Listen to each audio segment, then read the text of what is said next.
Здравейте, името ми е Петя Георгиева и съм председател на инициативен комитет за Харманли. Организираме инициативи, които са свързани пряко с присъствието на бежанците в кавички, тъй като за мен те не са бежанци на територията на Република България. Това нещо, което го виждате зад мен, е бивше военно поделение, което към настоящия момент спрямо нашите управници и държавници се нарича регистрационно-приемателен център. В действителност това е лагер, поради простата причина, че всяка една услуга вътре е абсолютно достъпна и безплатна за пребиваващите зад вратите. Тези хора живеят в условия на 3-звезден хотел, получават топла храна 3 пъти на ден, получават субсидии, които са от външни фондации, а също така и такива, които са вътрешни, пряко конкретно от нашата държава.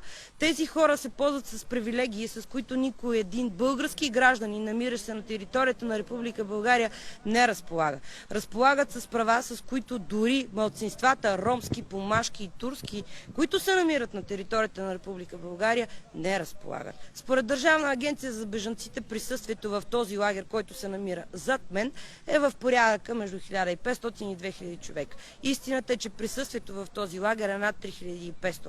500 е само бройката на децата, които пребивават зад мен. Това е статистиката, която евангелската общност е направила, след като е решила да направи дарение на присъстващите деца, които са вътре.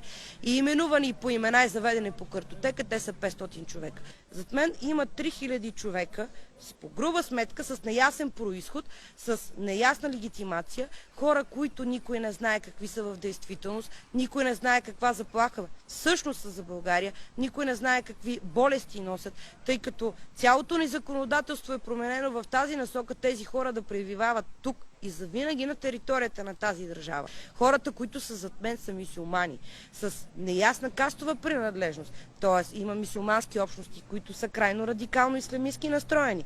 Общности, които нямат нищо общо с светските мюсюлмани, които се намират на територията на Република на България и на Европа.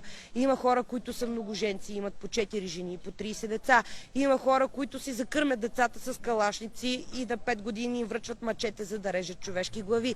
Нееднократно ДАНС потвърди, че има терористични клетки, които се намират в лагерите в Харманли, което означава, че зад мен също има такива терористични клетки. Колко на брой са в действителност, данните изцяло от държавата, като споделяне по медиите, са крайно противоречиви. Един ден са 3, другия ден са 5, следващия път са 50. Какво пречи тогава те да са 5000? По същата тази логика. Защо България изменя законодателството си така, че да им дава все повече и повече и повече права, давайки им статут, при който те ще получат българско гражданство след случая 2 години, тъй като те от една се намират на територията на Република България. Защо всяко едно родено талибанче, хора, които живеят в землянки и идват от покрайнините на кюрдските поселища, хора, които са неинтегрируеми по никой параграф, защо техните деца се раждат със статут на български граждани? Тоест, те се ползват с привилегията на моите деца и на вашите деца. Вашите деца ще бъдат ощетени заради техните деца. Вашите жени ще бъдат ощетени заради техните жени. Вашите мъже ще бъдат без работа заради техните мъже. Тоест, вие сте на дъното на хранителната верига поради простата причина, че зад мен има структурирана буквално армия от 3000 бойни единици, които се възпитават с раждането да колят и да убиват.